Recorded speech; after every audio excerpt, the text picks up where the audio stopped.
World जो geography है इसके अंदर आप लोगों ने 9th मतलब 0 बचपन से ही ज्योग्राफी शुरू हो जाती है और उसके बाद में फिर ज्योग्राफी पीछा जल्दी छोड़ती नहीं है, हमेशा काम आती रहती है।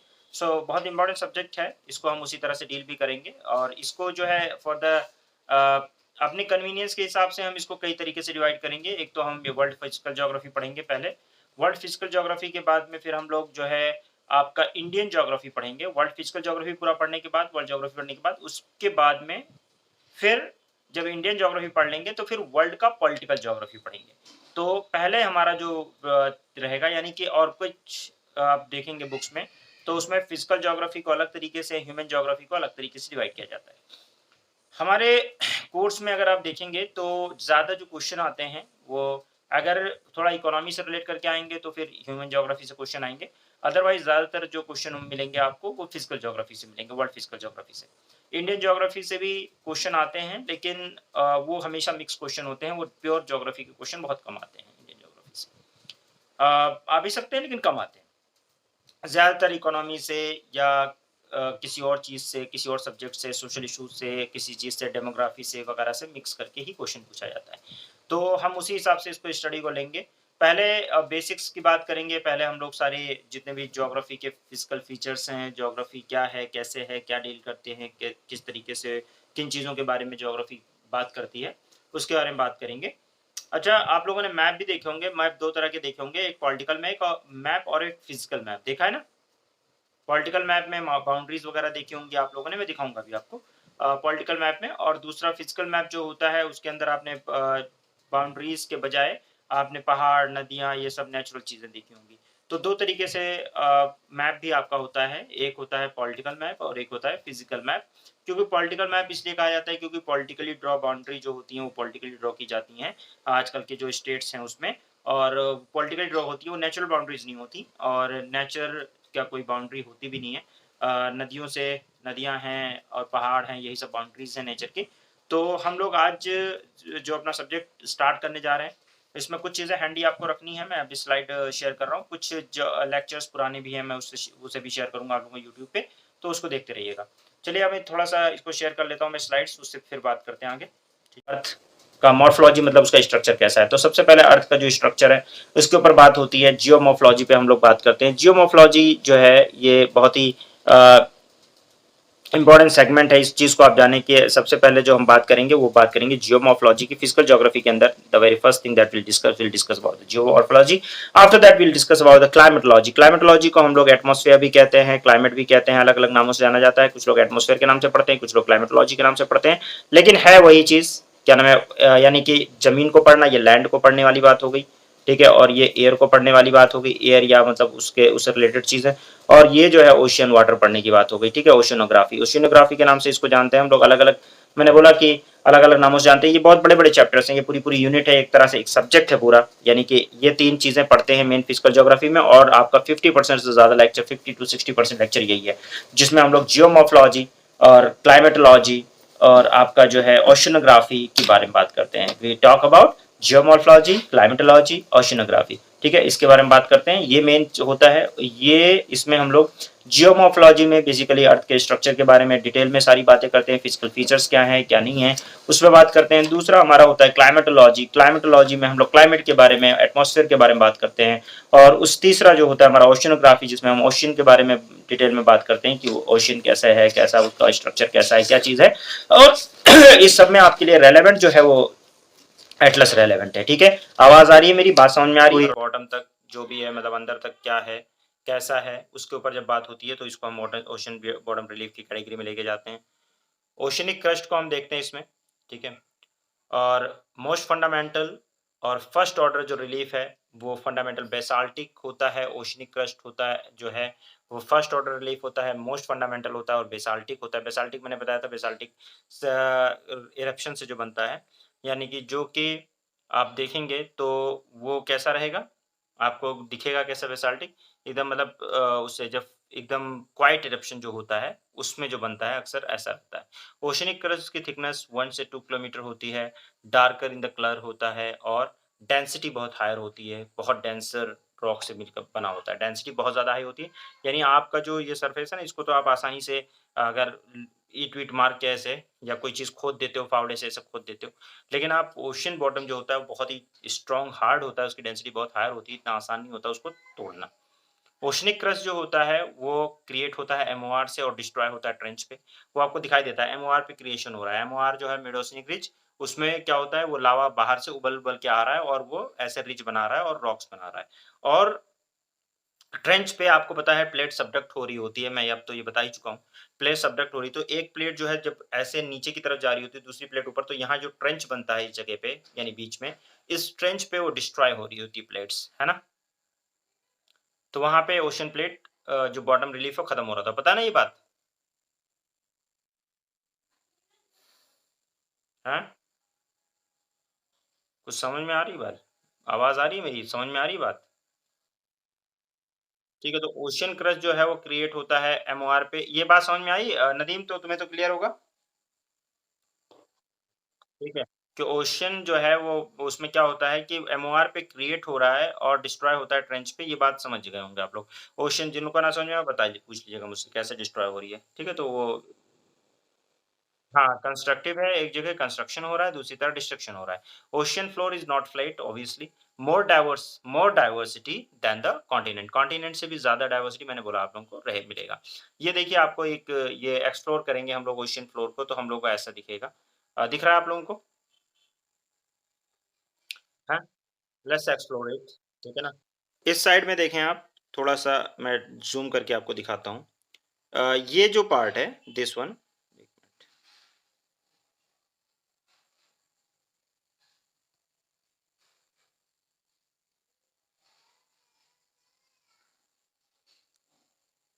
अब ज़ूम नहीं होगा क्या? अब नहीं ज़ूम होगा, है ना? ये वाला जो पार्ट है देखें आप, ये वाला, दिस पार्ट, ये जो एक थोड़ा-थोड़ा स्लोप होके आता है, जैसे आप इसको ध्यान रखें, ये थोड़ा-थोड़ा सा स्लोपी होके आता है ना, स्लोप ऐसे जब आप यहाँ से, ये जैसे ज़मीन है, ज़मीन से जब आप इधर बढ़ते हैं समुद्र की तरफ, तो ये यहाँ से समुद्र पूरा है। इसको यहाँ से आगे ये बेस लाइन बनाता है, एक बेस लाइन है मतलब जहाँ पे कोस्ट लाइन है। फिर यहाँ से थोड़ा आप ऐसे अंदर की तरफ जाते हो तो दिस पार्ट जो थोड़ा स्वेलो धीरे-धीरे, धीरे-धीरे अंदर की तरफ बढ़ता है, this is called continental shelf. क्या कहते हैं इसको? रदा, रिकॉल करोगे आप मेरे साथ? कॉन्टिनेंटल शेल्फ क्या कहते हैं? और कॉन्टिनेंटल शेल्फ जो होता है ना, इसी में 90% से ज़्यादा यानी 75% तो मिनिमम मान के चलो, 75 टू 90% जो मिनरल रिसोर्सेज़ जो हम लोग एक्सट्रैक्ट करते हैं, निकालते हैं, वो इसी कॉन्टिनेंटल शेल्फ में पाया जाता है। जो हम मिनरल रिसोर्सेज़ वगैरह या जो पेट्रोलियम वगैरह निकालते हैं, वो ज़्यादातर कॉन्टिनेंटल शेल्फ में पाया जाता है। कॉन्टिनेंटल शेल्फ में पाए जाने की वजह है, अभी आप सोचिएगा फिर मैं पूछूँगा आपसे। उसके बाद में यहाँ से ये वाला जो होता है, ये वाला पार्ट दिख रहा है? इसके बाद वाला part, this is called continental slope. क्या कहते हैं? कॉन्टिनेंटल शेल्फ ये वाला, और इसको बोलेंगे कॉन्टिनेंटल स्लोप, ठीक है? इसके आगे होता है, इसको बोलते हैं कॉन्टिनेंटल राइज़। क्या बोलते हैं? Continental rise. तो ये हो गया रेज़। उसके बाद में फिर ये जो है बॉटम आ जाता है। ये आपका मिड ओसनिक रिज एमओआर, ये जो बन रहा है ये this one, this is MoR mid oceanic ridge है, ठीक है? अब दूसरी साइड में आते हैं तो यहाँ पे कॉन्टिनेंटल शेल्फ दिख रहा है आपको, यहाँ पे स्लोप दिख रहा है और यहाँ पे कॉन्टिनेंटल राइज़ नहीं दिख रहा है। क्यों? क्योंकि यहाँ पे ट्रेंच दिख रही है। तो जहाँ पे ट्रेंच होती है, वहाँ पे कॉन्टिनेंटल राइज़ नहीं होता है, ठीक है? बात समझिएगा। जहाँ पे ट्रेंच होगी, वहाँ पे कॉन्टिनेंटल राइज़ नहीं होगा। अच्छा, उसके अलावा जो समुद्र के ऊपर आ गया, जैसे ये वोल्केनिक आइलैंड बन गया, ये वोल्केनो जो समुद्र के ऊपर आ गया, वोल्केनिक आइलैंड बन गया। अदरवाइज़ ये वोल्केनोज़ बन गए। इससे अंदर जो समुद्र के अंदर रह गए, उनको बोलेंगे सी माउंट। क्या बोलेंगे? सी माउंट। और अगर यही फ्लैट सी माउंट अगर ऐसे कटा हुआ सरफेस हो, ऐसे मतलब जैसे फ्लैट ऐसे हो और ये ऐसे हो, यानी माउंट ना हो पूरा, ये ऐसे ना बन रहा हो, सिर्फ़ ये ऐसे करके ऐसे हो, तो इसको बोलते हैं ग्योट। क्या बोलते हैं? फ्लैट सरफेस की माउंट का अगर मुंडी काट दी जाए सी माउंट की, तो ग्योट हो जाता है। बात समझ में आ गई? ठीक है। सो ये पूरा है और इसको नीचे वॉशिंग बॉटम रिलीफ कहते हैं। तो हम लोग इसको जो है ना 3 पार्ट्स में डिवाइड करते हैं, डिवीज़न करते हैं। Ocean continental margin, deep ocean plain और मिड ओशनिक रिज, इसमें डिवाइड करते हैं। आप देखेंगे ये तो इसी तरह से ये दिखेगा, बीच में मिड ओशनिक रिज दिख रहा है। यहाँ पे ग्योट और सी माउंट वगैरह दिख रहा है, ठीक है ना? तो देख लें इसको आप। Continental shelf continent slope, continent rise, ये ओशन मार्जिन की बात करें अगर हम, तो मार्जिन में आपको यही दिखेगा। ओशियन कॉन्टिनेंटल मार्जिन वाला तो है, 3 पार्ट्स में हम डिवाइड कर रहे हैं ओशियन की स्टडी को। एक होता है, मैंने बताया कौन-सा? ओशियन कॉन्टिनेंटल मार्जिन, ठीक है? जो यानी ओशियन से कॉन्टिनेंट का जो मार्जिन है, जो दूरी है, वहाँ पे जो स्टडी करते हैं that is called ocean continental margin. Second one is the deep ocean plain and third one is the MOR, mid oceanic ridge. तो आपको यहाँ पे समझ में आ रहा होगा ocean continental margin, deep ocean plain and MOR, mid oceanic ridge. Ocean continental margin को हम 3 पार्ट्स में डिवाइड करते हैं, continent shelf, continent slope and continental rise. Okay, continental shelf, continent slope and continental rise. और जहां पे उसके बाद सबडक्शन जहां शुरू होता है, उसके बाद में आपका एबाइजल प्लेन शुरू होता है, डीप सी ट्रेंचेस शुरू होती हैं। तो आप कॉन्टिनेंट शेल्फ जो है ये बहुत इंपॉर्टेंट है, और सबसे पहले बात जो करेंगे वो करेंगे कॉन्टिनेंट शेल्फ की, आगे बढ़ेंगे कॉन्टिनेंट स्लोप की तरफ, फिर कॉन्टिनेंट राइज की तरफ। कॉन्टिनेंट शेल्फ जो होता है, मैंने बताया स्वैलो पार्ट होता है, स्वेलोएस्ट पार्ट होता है, यानी सबसे कम डेप्थ होती है इसकी, और लगभग 200 मीटर तक आप मान लीजिए, 200 मीटर तक आप जाएंगे तो this is called continent shelf. ये फोटिक जोन होता है। और फोटिक जोन का मतलब क्या होता है? आप लोगों ने इन्वायरमेंट में पढ़ा हुआ है, जहां पे लाइट पहुंच जाती है, जहां पे रोशनी पहुंच जाती है, that is called photic zone, ठीक है ना? मैरिन लाइफ यहाँ पे आपको काफी ज्यादा मिलेगी। मैरिन लाइफ कैसे मिलती है? फ्लोटिंग आपके प्लैंक्टन्स मिलते हैं, बेथोस मिलते हैं, यानी और नेक्टन्स मिलते हैं। अच्छा, इन्वायरमेंट पढ़ाते टाइम मैंने आपको बेंथोस और नेक्टन्स वगैरह के बारे में बताया था, याद है? ठीक है, ओके। सेडिमेंट्स जो होते हैं, एग्जाम में क्वेश्चन आया हुआ है कि टेरिजीनिस क्या होता है, टेरिजीनस क्या होता है, ये आया हुआ क्वेश्चन है, आई थिंक 2013 या ऐसे आया हुआ है। उसमें उसमें पूछा हुआ है टेरिजिनस क्या होता है। तो टेरिजिनस जो सेडिमेंट्स होते हैं, जो लैंड से रिवर्स लेके जाती हैं, वो सब यहाँ पे पाए जाते हैं। तो ये जो आपको कोस्टल, ये जो होता है आपका कॉन्टिनेंट शेल्फ, ये बहुत ही डाइवर्स होता है। इसमें मैरिन लाइफ काफी ज्यादा पाई जाती है, डाइवर्सिटी काफी ज्यादा पाई जाती है। सेडिमेंट्स जो होते हैं वो सारी जो नदियां लेकर आती हैं वो यहीं पे डिपॉजिट करती हैं, इसलिए पार्ट स्वेलोर होता है, भरता जाता है, और स्वेलो पार्ट ऐसे बनाता चला जाता है। डायरेक्ट अगर सी जो है बिना डेल्टा बनाए हुए सीधे रिवर जो है आके ओशन में गिरती है, तो उसको एस्चुरीज कहते हैं। तो एस्चुरीज हो या कुछ भी हो, कॉन्टिनेंटल शेल्फ पाया जाता है, क्योंकि कुछ ना कुछ सेडिमेंट्स वगैरह जो है समुद्र के अंदर ऐसा मौजूद होता है। तो वहाँ पे आपको और जो ये टेरिजीनस होता है, यहाँ पे काफ़ी ज़्यादा डाइवर्सिटी होती है। यहाँ पे आपका इस शेल्फ में आपको टेरिजीनस की वजह से ऑयल वगैरह भी मिलता है, रिसोर्स मिलते हैं। तो काफ़ी सारे रिसोर्सेज हमारे कॉन्टिनेंट शेल्फ में, 90% of the petroleum resources of the world found in the continent shelf. तो 90% जो पेट्रोलियम रिजर्व है, ठीक है, रिजर्व्स हैं वर्ल्ड के, वो कहाँ मिलते हैं? कॉन्टिनेंट शेल्फ में मिलते हैं, ठीक है। जिसमें आप लोग वो करेंगे, एक बार लोकेट करेंगे फटाफट आ जाइए। क्या किया, इसको एक्सप्लोर करना शुरू कर दिया। उसने कहा कि भई जो है एक्सप्लोर करेंगे हम, यहाँ पे ऑयल-वॉयल निकालेंगे, अपनी बढ़िया वो बनाएँगे। लेकिन एनवायरमेंटलिस्ट जो हैं, ग्रीन पीस करके एक मतलब एनजीओ वगैरह है, इन लोगों ने प्रोटेस्ट करना शुरू कर दिया इसके खिलाफ कि ये पूरा वर्ल्ड कम्युनिटी, क्योंकि जो ओशियन होता है, खासकर आर्कटिक और एंटार्क्टिक साइड, इसको पूरे वर्ल्ड कम्युनिटी का पार्ट माना जाता है। वो अलग बात है कि आपके यहाँ प्रॉक्सिमिटी है, आपका कॉन्टिनेंट शेल्फ है, लेकिन वहाँ पे जो है पूरा क्लाइमेटिक कंडीशन डिस्टर्ब हो सकती है अगर आप एक्सप्लोर करना शुरू करो, बर्फ पिघलने लग जाए तो। और इस वजह से जो है रेनबो वॉरियर्स का नाम जान दिया जाता है उनको, जो लोग इसका विरोध कर रहे थे कि बैरेंट सी के अंदर और एक्सप्लोरेशन ना किया जाए। उसके अलावा आर्कटिक ओशन देखते हैं आप लोग, इसको वर्ल्ड ये आपको पता है आर्कटिक ओशन जो है दैट इज मेल्टिंग, वो मेल्ट हो रहा है, melting due to the global warming न्यू सीरी, और ये मेल्ट हो रहा है, तो ये रशिया के लिए बड़ा मजेदार है। क्यों बताओ? रशिया के लिए बढ़िया है, अगर बर्फ पिघल रही है तो रशिया के लिए बढ़िया चीज है। कैसे पता है? हम्म, कोई बताएगा कैसे? हाँ, उनके लिए मसला ये है, उनको उनके लिए जो है ना, सारा जो उनका अपर वाला पार्ट है, वो पूरा आर्कटिक वाला पार्ट, वो पूरा जमा हुआ है। जमा हुआ है तो नेविगेशन हो नहीं सकता है, ठीक है? क्योंकि उसके लिए आपको नेविगेशन के लिए ऐसा होना चाहिए कि वो मेल्टिंग मतलब पानी होना चाहिए, बर्फ में तो शिप चलेगी नहीं, वो पूरा बर्फ है।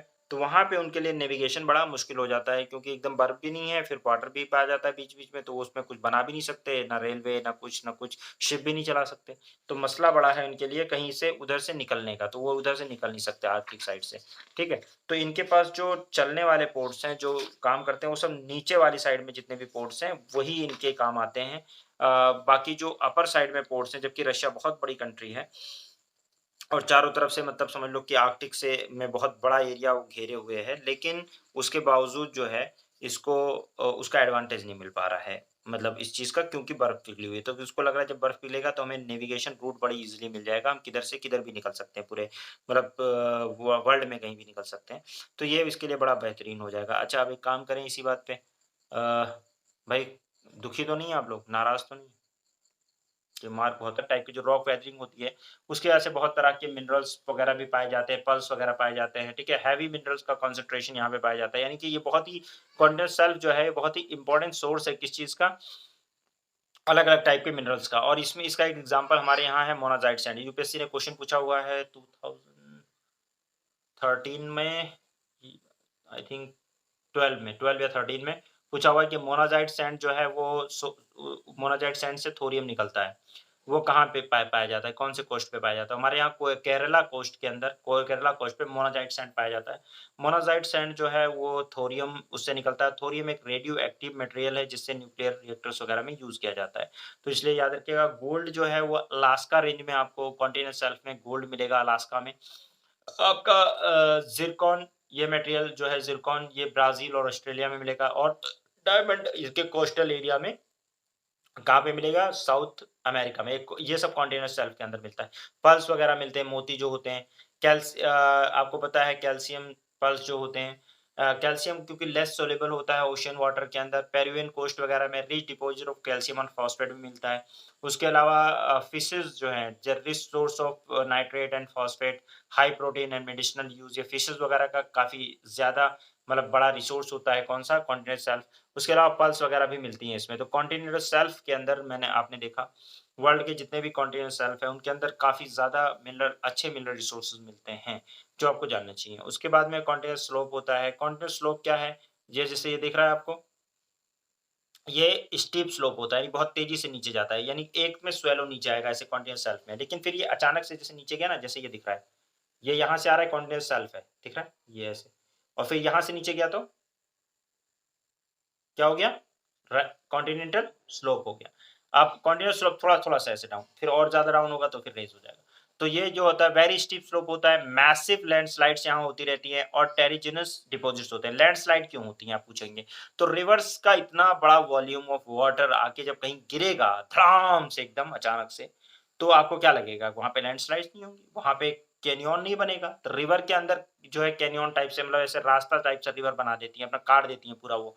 तो जितना पार्ट वो काटती हैं वहाँ पे और जो सेडिमेंट्स लेकर आती हैं, टेरिजेनस डिपॉज़िट्स लेकर आती हैं। रिवर जैसे गंगा है, इंडस है, Mississippi, Yukon, Congo and have created submarine canyon ये सबमरीन कैनियन क्रिएट करते हैं। कैनियन क्या होता है? जो ऐसे आपने देखा होगा मैंने जब कोलोराडो जब दिखा रहा था तो मैं ग्रेट कैनियन मैंने दिखाया था ना? कोलोराडो में। कैनियन दिखा तो वहीं कैन जो ये यहाँ पे आपका कैनियन्स दिखेंगे सबमरीन मतलब ज़मीन के अंदर सबमरीन में उसके ओशन के अंदर आपको सबमर्ज्ड तौर पे कैनियन दिखाई देंगे। वो बड़ी-बड़ी जो रिवर्स होती हैं, वो बना देती हैं। जैसे गंगा, इंडस आपको पता है गंगा कहाँ है, इंडस भी पता है कहाँ है, मिसिसिपी मैंने बता दिया। यूकोन कहाँ पे है? यूकोन बताओ कहाँ पे है? मैंने करवाया है ऑलरेडी यूकोन। बताओ यूकोन कहाँ पे है? यूकोन कहाँ पे है? कोंगो कहाँ पे है? मैंने करवाया है ना? बोलो भाई, यूकोन मैंने करवाया है नहीं करवाया बता दो? यूकोन कहाँ पे है बोलो? अब मैं पीट दूँगा, बहुत ज़्यादा मारूँगा, पिटाई कर दूँगा मैं, बताओ। बोलो, जल्दी बोलो यार, तुम लोग फटाक से बोला करो। ये चलो नदीम तुम ही बता दो, थोड़ा जल्दी बोलो। यूकोन कहाँ पे है? ठीक है। तो नॉर्थ अमेरिका में जाके देख लो एक बार, कनाडा से ऊपर आपको दिखेगा यूकोन रिवर मैंने मार्क करवाया था। करवाया है कि नहीं करवाया? हैं? बेरिंग सी में जाके गिरेगा ये वो, तो यहाँ पे मार्क करवा रखा है मैंने यूकोन रिवर है, कोंगो रिवर है, ये सब क्या होते हैं? ये सब जो है सबमरीन कैनियन बनाता है। हाईएस्ट वाटरफॉल ऑन अर्थ जो है अंडर डेनमार्क स्ट्रेट है। ये भी हाईएस्ट वाटरफॉल जो है वो कहाँ पे है? अंडर अंडर वाटर है। जो सबसे ऊँचा वाटरफॉल है। तो ये सब स्लोप के ऊपर गिरता है, बहुत ज़्यादा इम्पोर्टेंट नहीं। सबसे इम्पोर्टेंट कॉन्टिनेंटल शेल्फ था। उसके बाद कॉन्टिनेंटल राइज़ होता है। कॉन्टिनेंटल राइज़ जो है वो इस तरह से जैसे आपको दिख रहा है। कॉन्टिनेंटल राइज़ है, यहाँ पे क्या होता है आपका ये ट्रांजिशन ज़ोन होता है between the continental block and the oceanic block. Oceanic block इसके बाद शुरू हो जाता है, अबासियल प्लेन शुरू हो जाता है। यहाँ से आपका और अबासियल प्लेन शुरू होता है। कॉन्टिनेंटल राइज़ जो है ये जहाँ पे होगा, जहाँ पे एब्सेंट होगा वहाँ पे ट्रेंचेज़ होंगी। यानी जिस साइड में कॉन्टिनेंटल राइज़ नहीं होगा, उस साइड में ट्रेंचेज़ होंगी और ट्रेंचेज़ आपको पता है ट्रेंचेज़ के अंदर बहुत सारे जो डिपॉज़िट्स जो कुछ भी होगा, डिपोज़िशन वो सब कहाँ चला जाता है? ट्रेंचेज़ में चला जाता है। ट्रेंचेस क्या हैं? वो 2 प्लेट्स के बीच का जंक्शन होता है, जहाँ पे एक प्लेट सबडक्ट हो रही होती है, डिस्ट्रॉय हो रही होती है, दूसरी प्लेट जो है ऊपर उठ रही होती है।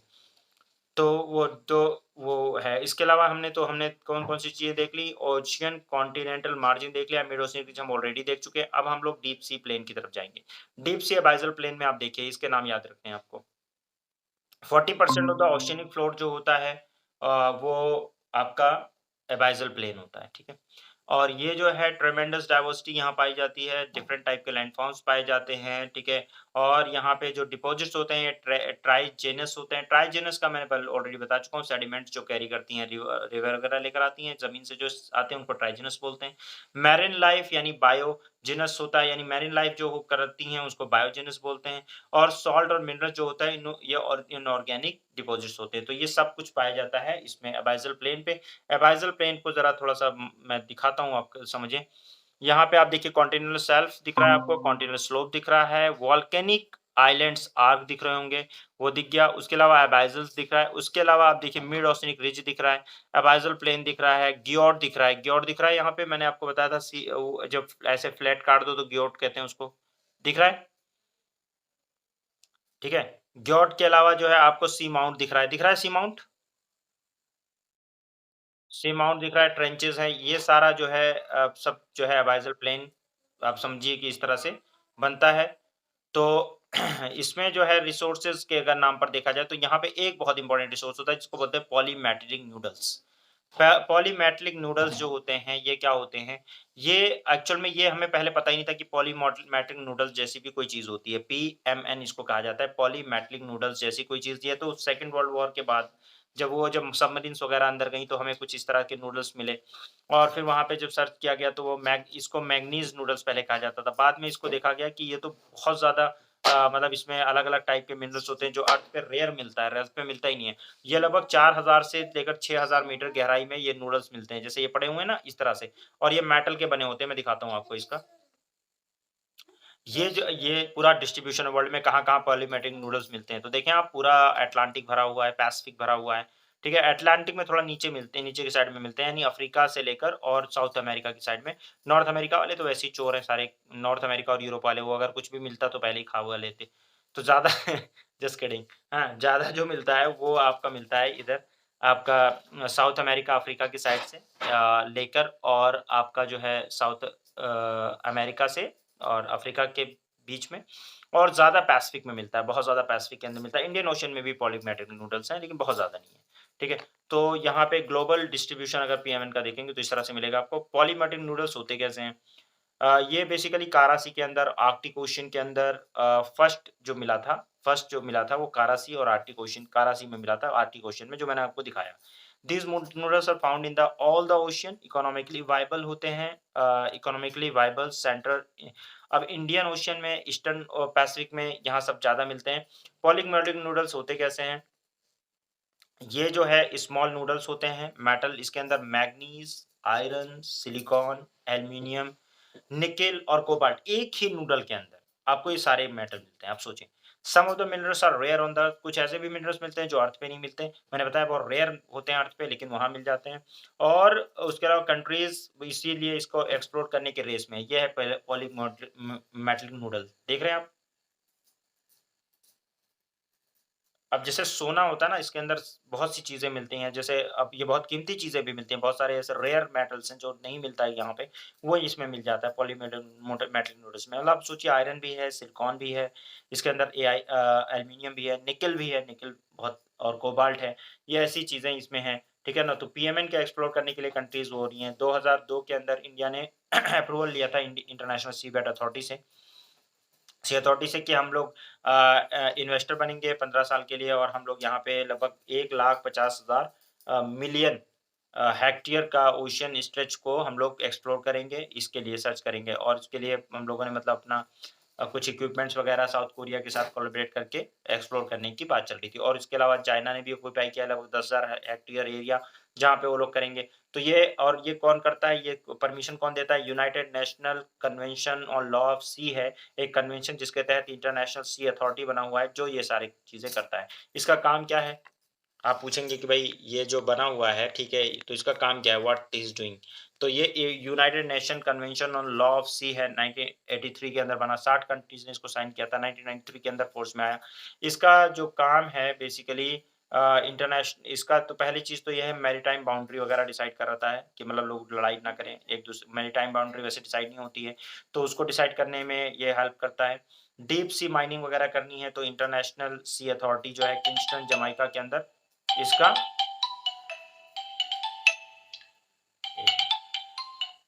हेलो, वालेकुम सलाम। इसके लिए जो परमिशन देता है इंटरनेशनल सी अथॉरिटी जो है, अब होता है ना भई इंटरनेशनल सीबेट अथॉरिटी आईएसए, सुना है आप वैसे किसी ने आईएसए के बारे में? बोलो भाई, सुना है? बोलो, किसी ने पहले सुना है या नहीं सुना है? नहीं बेटा ठंडी लगी।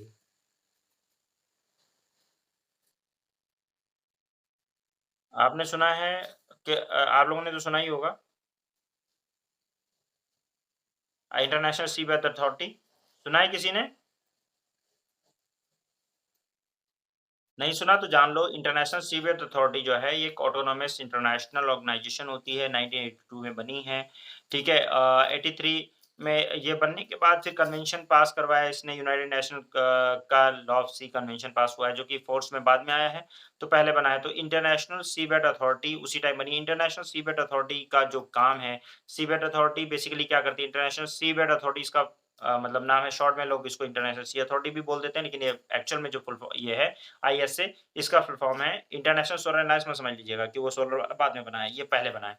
तो इंटरनेशनल सीबेट अथॉरिटी का जो काम है वो united national law of seas को में बेसिकली डीप सी माइनिंग वगैरह का कुछ काम करना है तो ये इंटरनेशनल सीबेट अथॉरिटी करवाता है किंगस्टन जमाइका के अंदर।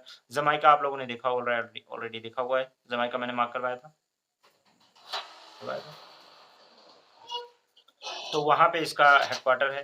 वो एनवायरनमेंट प्रोटेक्शन का भी काम करता है United Nation sea of law United Nation convention on law of sea, और डिस्प्यूट सेटलमेंट भी, अगर 2 कंट्रीज़ आपस में लड़ जाएँ कि मेरी बाउंड्री कहाँ और तेरी बाउंड्री कहाँ, तो उसमें लड़ाई जो होती है उसको डिस्प्यूट का रिज़ॉल्यूशन करने के लिए भी ये काम करती है। तो आपको समझ में आ गया होगा यूनाइटेड नेशन लॉ ऑफ सी जो है क्या काम करता है। यूनाइटेड नेशन लॉ ऑफ सी ने कुछ चीज़ें डिसाइड की हैं। जैसे क्या होता है ना कि सब लोग कहाँ तक मतलब सी में किसकी कितनी अथॉरिटी है, इसके ऊपर क्वेश्चन आता है एग्ज़ाम में और इसको याद रखिएगा। अ, एक तो ये ध्यान रखें कि 12 नॉटिकल माइल तक, रट्टा मार लीजिए, इसको लिख लीजिए इसको एकदम अच्छे से कि अ, 12 नॉटिकल माइल तक क्या होता है आपका, 12 नॉटिकल माइल तक क्या होता है भाई? आपका जो होता है टेरिटोरियल सी होता है। क्या होता है? टेरिटोरियल सी होता है। अब आप पूछोगे 1 नॉटिकल माइल कितना होगा? क्योंकि आपको नॉटिकल माइल तो पता नहीं है। जब जब हम सी के अंदर कोई चीज़ मेज़र करते हैं तो नॉटिकल माइल से करते हैं, और वो कहाँ से मेज़र करते हैं हम लोग? एक बेस लाइन लेते हैं। बेस लाइन कहाँ से लेते हैं? ये भी क्वेश्चन आएगा। तो बेस लाइन जो है हम लोग लेते हैं जो सबसे एक्सटर्नल पॉइंट होता है, जैसे कि ज़िगज़ैग होता है ना, ऐसा तो होगा नहीं कि सब जगह ऐसे प्लेन आ रहा है, एक लाइन आ रही है बेस लाइन की, ऐसा तो होगा नहीं। कहीं पे कोस्टल एरिया बाहर होगा, कहीं कम होगा, कहीं अंदर होगा, कहीं बीच बाहर होगा, अंदर होगा, ऐसे हो सकता है।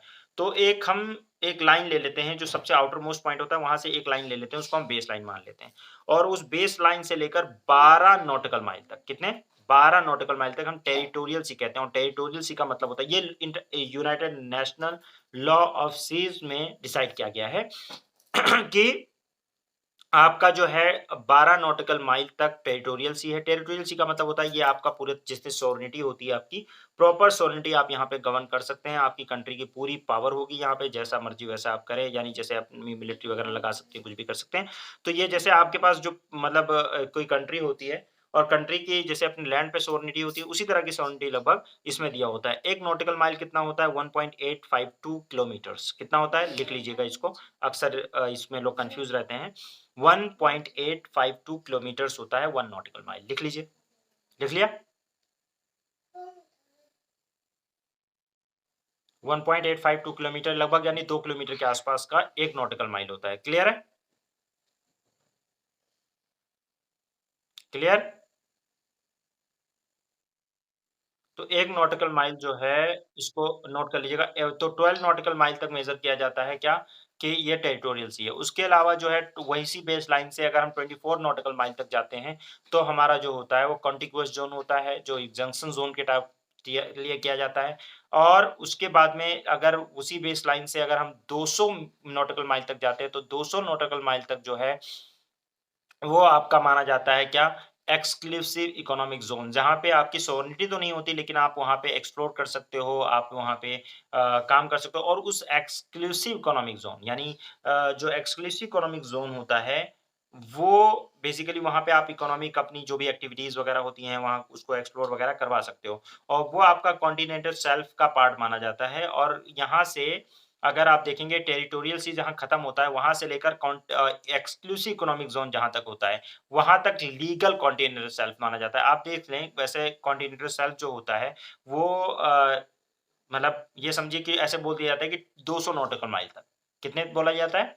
200 नॉटिकल माइल तक जो है वो कॉन्टिनेंटल शेल्फ माना जाता है। तो वो एक्सटर्नल लिमिट ठीक है बाहर की, लेकिन वो कॉन्टिनेंटल शेल्फ सही नहीं है कि नहीं तो फिर ये कह दिया जाएगा, ये टेक्निकल थोड़ी-सी बातें समझिएगा कि एक्सक्लूसिव इकोनॉमिक ज़ोन ही लीगल कॉन्टिनेंटल शेल्फ होता है, ऐसा नहीं।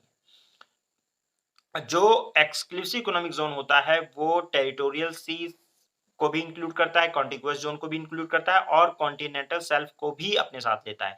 लेकिन जो लीगल कॉन्टिनेंटल शेल्फ होता है, जहाँ से टेरिटोरियल सी खत्म होती है, वहाँ से लेकर और जहाँ एक्सक्लूसिव इकोनॉमिक ज़ोन खत्म होता है, वहाँ तक होता है। Please keep in mind this is a very important thing to know and remember. Okay, getting?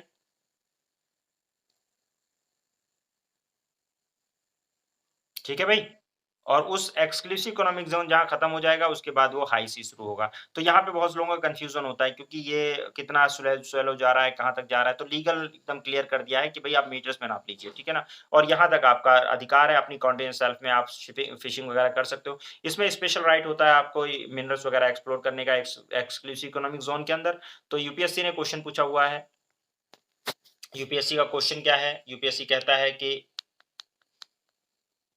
critically evaluate various resources of ocean which can be harnessed to meet the resources crisis in the world। यानी 2014 के अंदर mains के अंदर question आया हुआ है कि world की जो इकोनॉमिक जो क्राइसिस है, क्या नाम है आपका ग्लोबल क्राइसिस है किसके ऊपर रिसोर्सेज की उसको अगर हमें मतलब अगर हम एक सी को एक्सप्लोर ओशियन को एक्सप्लोर कर लें और वहाँ से रिसोर्सेज निकालें तो हमारी जो क्राइसिस है वो खत्म हो सकती है रिसोर्सेज की। तो आप इसको कैसे कहेंगे? तो आप ठीक है आप पहले डिफाइन करिए कि हाँ भाई ज़्यादातर नेचुरल रिसोर्सेज जो हैं वो ओशियन के अंदर अब ओशियन क्योंकि बोल दिया है तो उसमें कॉन्टिनेंट शेल्फ भी आएगा यानी ओशियन कॉन्टिनेंटल मार्जिन भी आएगा, continent shelf, continent slope, continent rise भी आएगा। उसके अंदर अबाइसल प्लेन भी आएगा, उसके अंदर एक एक्सक्लूसिव इकोनॉमिक ज़ोन भी आएगा। और ज़्यादातर मिनरल्स आप बताएँगे उसमें कि भई हमारे यहाँ ज़्यादातर जो मिनरल्स होते हैं, चाहे वो फिश रिसोर्सेज़ हों, चाहे वो गोल्ड हो, चाहे वो ज़िरकोनियम वगैरह हो या कुछ भी इस तरह के जितने भी हैं थोरियम वगैरह हो, ये सारा जो है कॉन्टिनेंटल शेल्फ कोस्टल एरियाज़ से कॉन्टिनेंटल शेल्फ तक जाता है। पेट्रोलियम का 90% रिज़र्व जो है वो कॉन्टिनेंटल शेल्फ वगैरह में मिलता है और उसमें आप एग्ज़ाम्पल देंगे पर्शियन गल्फ, बैरेंट्स सी, कारा सी, ये वो फलाना-ढिकाना, लेप्टो-सेप्टो सारा एग्ज़ाम्पल देकर गल्फ ऑफ मैक्सिको ये सबका एग्ज़ाम्पल देकर कि यहाँ पे ये मिलता है, पर्ल मिलता है, ऐसा मिलता है, वैसा मिलता है। फिर प थोड़ा-सा अंदर जाएँगे और आप जो है और रिसोर्सेज़ पेट्रोलियम वगैरह के साथ-साथ एक्सक्लूसिव इकोनॉमिक ज़ोन के बाद में फिर हाई सी में जाएँगे आप और आप बात करेंगे मेटल नूडल्स की हाँ, पॉलीमेटल नूडल्स भी बॉटम सरफेस पे मिल रहे हैं, जिसमें मिनरल रिसोर्स रिच होते हैं, ये होता है, वो होता है। इंटरनेशनल सीवेथ अथॉरिटी से परमिशन लेते हैं हम लोग कि बहुत सारी कंट्रीज़ एक्सप्लोर करती हैं और ऐसा-वैसा कहानी पूरा गा दीजिएगा, हो जाएगा कहानी। थोड़ा बहुत करंट चीज़ें डाल दीजिएगा, कहानी बन जाएगी, 10 नंबर का ही तो है। हो जाएगा?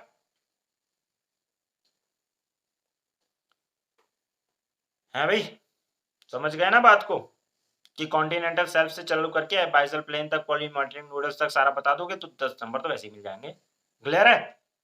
कितना कुछ बोल डाला। इसी में exclusive economic zone, contiguous zone और आपका एक्सक्लूसिव इकोनॉमिक जोन, ये तीनों आपने टेरिटोरियल सी, तो एक इसको याद भी कर लेना। ठीक है, तो यहाँ तक हो गया, मैंने यहाँ तक बात कर ली। अब आइलैंड्स के बारे में हम बाद में बात करेंगे, अभी पहले फिलहाल मैं ये याद करवा दूँ आपको, नहीं तो ये भूल जाओगे।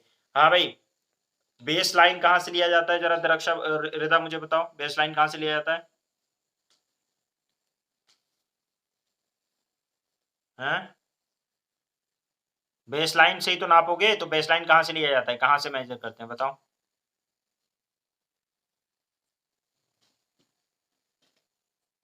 नदीम तुम बताओ कहाँ से? मैं हूं नहीं क्या लाइन पे?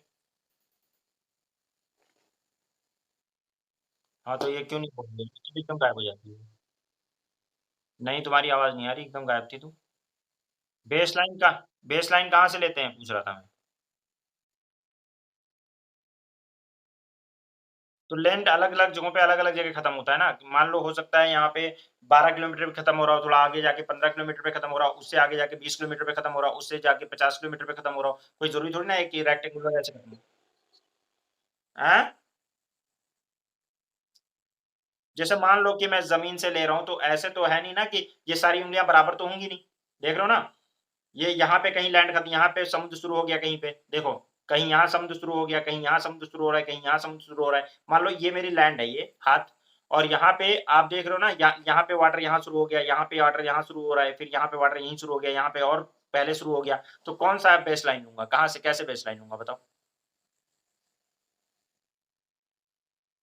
हैं? क्या कह रही है ये लड़की, तुम बताओ भाई, नदीम।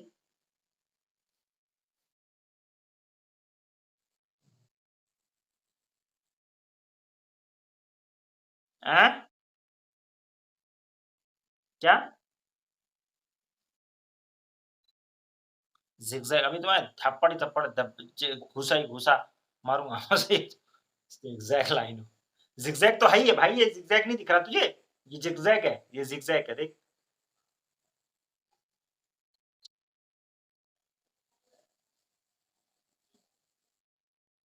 पता है तुम्हें नदीम, नहीं पता?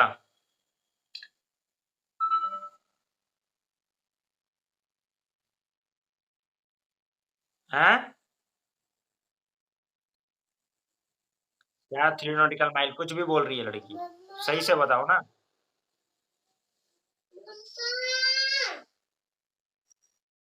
कौन बताएगा भाई बेस लाइन? तुम बताओ दरक्षा, बेस लाइन कैसे बताओगी?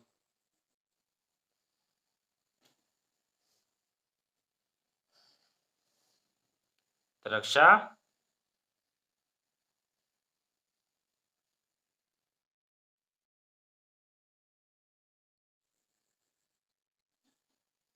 आउटर पॉइंट होता है उससे? आउटर पॉइंट कैसे होता है? बता दो, तुम कुछ हद तक सही ही रही हो, तो बता दो मुझे कैसे, आउटर पॉइंट कैसे? अच्छा, कहीं-कहीं लिखा रहता है ना, कहीं-कहीं अगर बेसलाइन की डेफिनेशन देखोगे तो वहाँ लिखा रहेगा कि इंटरनल वाटर से, लिखा रहता है line divide the territorial sea to the internal water. जो लाइन जो होती है, जो टेरिटोरियल सी को इंटरनल वाटर से डिवाइड करती है। कैसे बताओगे? तुम लोग बोलो कि सर समझा दीजिए, हमें नहीं पता है, तब समझाऊंगा। या तो नदीम बोलेगा कि मैं बताता हूँ सर, तब तब छोड़ दूंगा। या नदीम, जब नहीं आ रहा तो हाँ, तो ऐसे बोलो तो फिर बताएंगे। देखो भाई, ये मेरा हाथ दिख रहा है, ये यहाँ पे मान लो, ये समझो कि ये मेरा हाथ लैंड है, ठीक है? दिख रहा है? पानी यहाँ से शुरू हो रहा है, यहाँ पे यहाँ से पानी शुरू हो रहा है, यहाँ पे यहाँ से शुरू हो रहा है, और यहाँ पे यहाँ से शुरू हो रहा है, और यहाँ ये अंगूठे पे तो यहाँ तक पानी है, फिर यहाँ से शुरू हो रहा है। गेटिंग? दिख रहा है?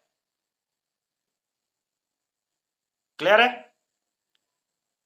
अब मैं देखूंगा कि सबसे एक्सटर्नल मोस्ट पॉइंट कौन सा है। ये है एक्सटर्नल मोस्ट पॉइंट, सबसे बाहर। ठीक है? तो यहां से मैं एक लाइन खींचूंगा सीधा, ठीक है? इस लाइन, एक लाइन सीधी खींच दूंगा। अब यहाँ पे इतना वाटर बच गया नीचे, यहाँ पे इतना वाटर, यहाँ पे इतना वाटर, यहाँ पे इतना वाटर, यहाँ पे इतना वाटर, इसको मैं माना जाएगा इंटरनल वाटर। ठीक है ना। अब इस लाइन से आगे जब आप बढ़ोगे इसको बेस लाइन माना जाएगा, इससे 12 नॉटिकल माइल तक जाओगे, इस दैट इज कॉल्ड टेरिटोरियल सी। ठीक है, इस बेस लाइन से यानी जो एक्सटर्नल मोस्ट पॉइंट होगा, ठीक है, जैसे यहाँ पे 2 किलोमीटर कम है, यहाँ 3 मीटर, मतलब जो भी हो सकता है, कुछ भी। तो जो सबसे एक्सटर्नल मेश पॉइंट यानी सबसे ज्यादा जो कोस्ट लाइन है वो ऐसे-ऐसे ज़िगज़ैग है मान लो, तो ज़िगज़ैग में जो सबसे आउटर पॉइंट होता है, यानी सबसे अंदर जो सी के अंदर घुसा हुआ है। ठीक है ना? क्लियर है? अब मैं थोड़ा बना देता हूँ यार, बना देता हूँ बदमाश बच्चों को, समझ में नहीं आएगा ऐसे। देखो, ये जो होता है वो ऐसे-ऐसे होता है, राइट? अब यहाँ तो यहाँ पे पानी भरा हुआ है, यहाँ पे यहाँ पानी भरा हुआ है, यहाँ पानी भरा हुआ है, यहाँ। अब मैं किसको लूँगा? तो मैं देखूँगा ये सबसे एक्सटर्नल पॉइंट ये वाला है, सबसे एक्सटर्नल मोस्ट पॉइंट। मैं यहाँ से एक लाइन खींच दूँगा। इसके अंदर जो वाटर रह गया ना that is called internal water, ये सब इंटरनल वाटर है। इसके बाद जो आएगा वो मैं लूँगा क्या? Base line. तो ये इसके बाद में जो आएगा यानी यहाँ से इसके अंदर जितना भी वाटर इधर रहा होगा उधर सरफेस में, वो सब माना जाएगा आपका इंटरनल वाटर। अब यहाँ से आगे यहाँ 12 नॉटिकल माइल तक ये वाला जितना वाटर रहेगा इसको टेरिटोरियल सी कहेंगे। ये आपकी सोवरेनिटी है, जैसे मर्ज़ी वैसे यूज़ करो, ठीक है? किसी को आने दो, नहीं आने दो, सब चलेगा। कॉन्टिगुअस ज़ोन यहाँ पे है, जंक्शन ज़ोन है, फिर यहाँ पे एक्सक्लूसिव इकोनॉमिक ज़ोन है, यहाँ पे आप शिप वगैरह आने-जाने दोगे, लेकिन आपको राइट रहेगा, यानी एकदम सोवरेनिटी नहीं रहेगी, शिप वगैरह आ जा सकते हैं यहाँ पे। सिर्फ़ आपको ये राइट रहेगा, इनोसेंट पासेज तो आप कहीं भी अलाउ करना होगा आपको, लॉ ऑफ सी के अकॉर्डिंग। लेकिन यहाँ पे आपको इकोनॉमिक राइट रहेगा, लेकिन सोवरेनिटी नहीं रहेगी कि हाँ, सब कुछ आपका है, जो मर्ज़ी वो करो, ऐसा नहीं है। सिर्फ़ आपको इकोनॉमिक राइट्स रहेंगे, आप मिलिट्री वगैरह यहाँ नहीं लगा सकते, ठीक है ना? मिलिट्री वगैरह आपका टेरिटोरियल सी तक ही रहेगा, यानी आपका जो वो रहेगा सोवरेनिटी आपकी टेरिटोरियल सी तक रहेगी। उसके बाद फिर आप धीरे-धीरे सोवरेनिटी कम करोगे, इकोनॉमिक ज़ोन तो यहाँ तक मिलेगा और उसके बाद हाई सी में सबका राइट है। और यहाँ पे आप जो है आप ध्यान रखें कि अगर कोई आपके वाटर में क्राइम करके और भागता है और वो हाई सी पे पहुँच जाता है, ठीक है ना? हाई सी पे पहुँच जाता है, हाई सी पे किसी का कानून नहीं चलता, आपका भी कानून नहीं चलेगा, ठीक है ना? फिर वो इंटरनेशनल वाटर में जब चला गया, जिसको हाई सी कहते हैं, वहाँ चला गया, तो फिर आप उसको अरेस्ट नहीं कर सकते, गेटिंग? लेकिन अगर आप हॉट परसूट करते हो, बस एक लॉ है कि आप हॉट परसूट मतलब आप उसका पीछा कर रहे हो और पीछा कर रहे हो, आप कोई क्राइम करके आपकी टेरिटरी से भागा और वो इंटरनेशनल वाटर में पहुँच गया, वहाँ पे अगर हॉट परसूट करके आप उसको पकड़ लेते हो, तो पकड़ के ला सकते हो, ठीक है? ये एक है। लेकिन अगर वो इंटरनेशनल वाटर में पहले जा चुका है, आप हॉट परसूट नहीं कर रहे थे, फिर आप नहीं ला सकते। ठीक है ना? फिर उसके ऊपर आपका कानून काम नहीं करेगा। अगर हॉट वहाँ पे हाई सी में आपका काम हाई सी में आपका कानून काम नहीं करता। आपका कानून सिर्फ़ टेरिटोरियल सी तक काम करेगा। उसके अलावा कुछ जो कानून है, अब लॉ है ये थोड़ा-सा एक्सक्लूसिव इकोनॉमिक ज़ोन तक कुछ लॉज़ काम करेंगे, लेकिन उसके बियॉन्ड आपका फिर लॉ काम नहीं करता है, ठीक है? तो लीगल कॉन्टिनेंटल शेल्फ भी मैंने समझा दिया है। अब मुझे आप समझाओगे कि लीगल कॉन्टिनेंटल शेल्फ क्या समझ में आ गया? टेरिटोरियल सी जहाँ खत्म हो रहा है यानी and line of the territorial सी, वहाँ से आपका शुरू होगा एक्सक्लूसिव इकोनॉमिक ज़ोन तक का सारा जो पार्ट पार्ट है वो लीगल कॉन्टिनेंटल शेल्फ कहलाता है, ठीक है? एक्चुअल में। लेकिन अब यहाँ पे एक ये है, इसके बाद का जो पार्ट है वो एबाइज़ल प्लेन उसके बाद कहलाता है, ठीक है? ठीक है, अब यहाँ पे एक चीज़ और थोड़ा-सा आप वो करिएगा कि लीगल जो एबाइज़ल प्लेन जो है, ठीक है? अ, हमारे यहाँ पे अबाइज़ल प्लेन का कोई ऐसा एज पर्टिकुलर डेफिनिशन नहीं है, जहाँ से आपका वो क्या नाम है लीगल वो कॉन्टिनेंटल शेल्फ खत्म हो जाता है, ठीक है ना? जहाँ से लीगल कॉन्टिनेंटल शेल्फ खत्म हो जाएगा, एक्सक्लूसिव इकोनॉमिक ज़ोन खत्म हो जाएगा, वहाँ से आपका क्या शुरू हो जाएगा? या जहाँ से एक और डेफिनिशन मतलब वहाँ से आपका शुरू हो जाएगा अबाइज़ल प्लेन, ठीक है ना? या जहाँ से आपका मतलब ये खत्म हो जाएगा कॉन्टिनेंटल मार्जिन जिसको कहते हैं, यानी कॉन्टिनेंटल शेल्फ, स्लोप और रेज़ वाला एरिया खत्म हो जाएगा, तो आपका पहुँच जाएँगे कहाँ? अबाइज़ल प्लेन में, ठीक है? तो अबाइज़ल प्लेन ये है या एक्सक्लूसिव इकोनॉमिक ज़ोन के बाद हाई सी शुरू हो जाता है, उसके नीचे का जो प्लेन होगा वो अबाइज़ल प्लेन कहलाएगा। तो ये इस तरह से भी इसको डिफाइन किया जाता है।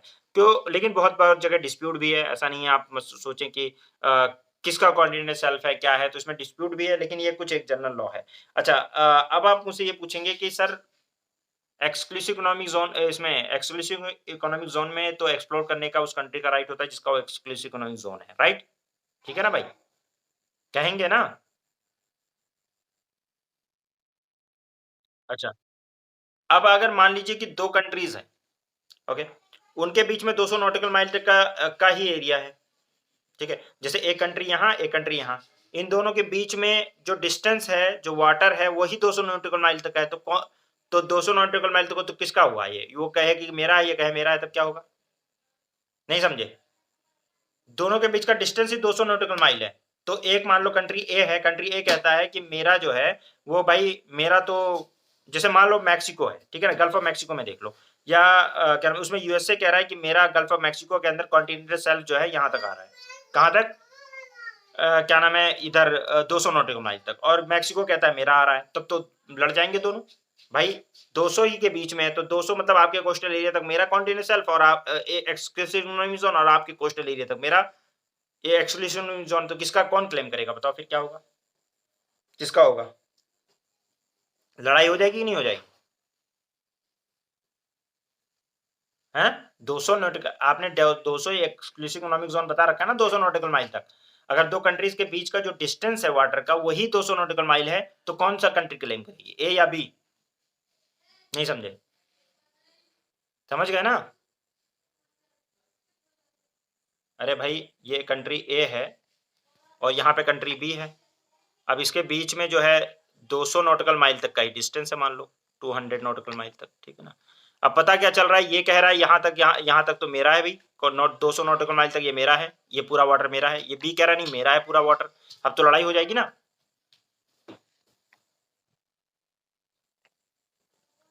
क्या कहते हो भाई नदीम, क्या लगेगा यहाँ पे, कैसे होगा काम? अगर इस लॉ को लगाएंगे तब तो हम लड़ाई हो जाएगी ना, नहीं होगी? तो फिर कैसे काम चलेगा, क्योंकि बहुत सारी कंट्रीज हैं भाई ऐसी जिनका मतलब नहीं है ऐसे डिस्टेंस उनके पास।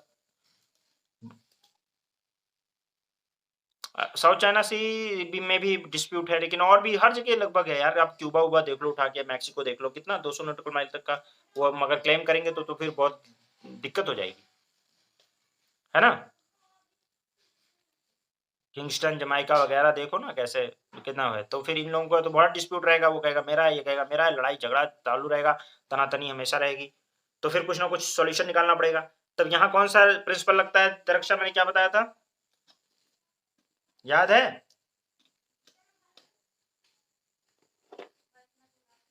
बोलो, नहीं याद है? यहाँ पे जो प्रिंसिपल लगता है उसको बोलते हैं इक्वी डिस्टेंस प्रिंसिपल। क्या बोल लगता है, इक्वी डिस्टेंस प्रिंसिपल। अब 200 नॉटिकल माइल है तो 100 नॉटिकल माइल दोनों को दे दिया जाएगा, गेटिंग? ठीक है, सॉल्यूशन हो गया।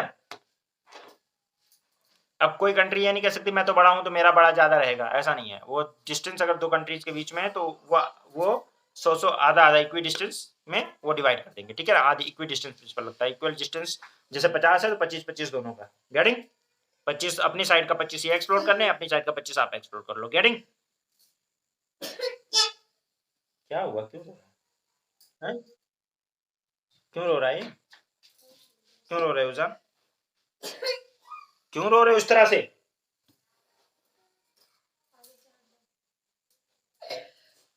क्या हुआ है, क्यों रो रहे हो अभी पीठ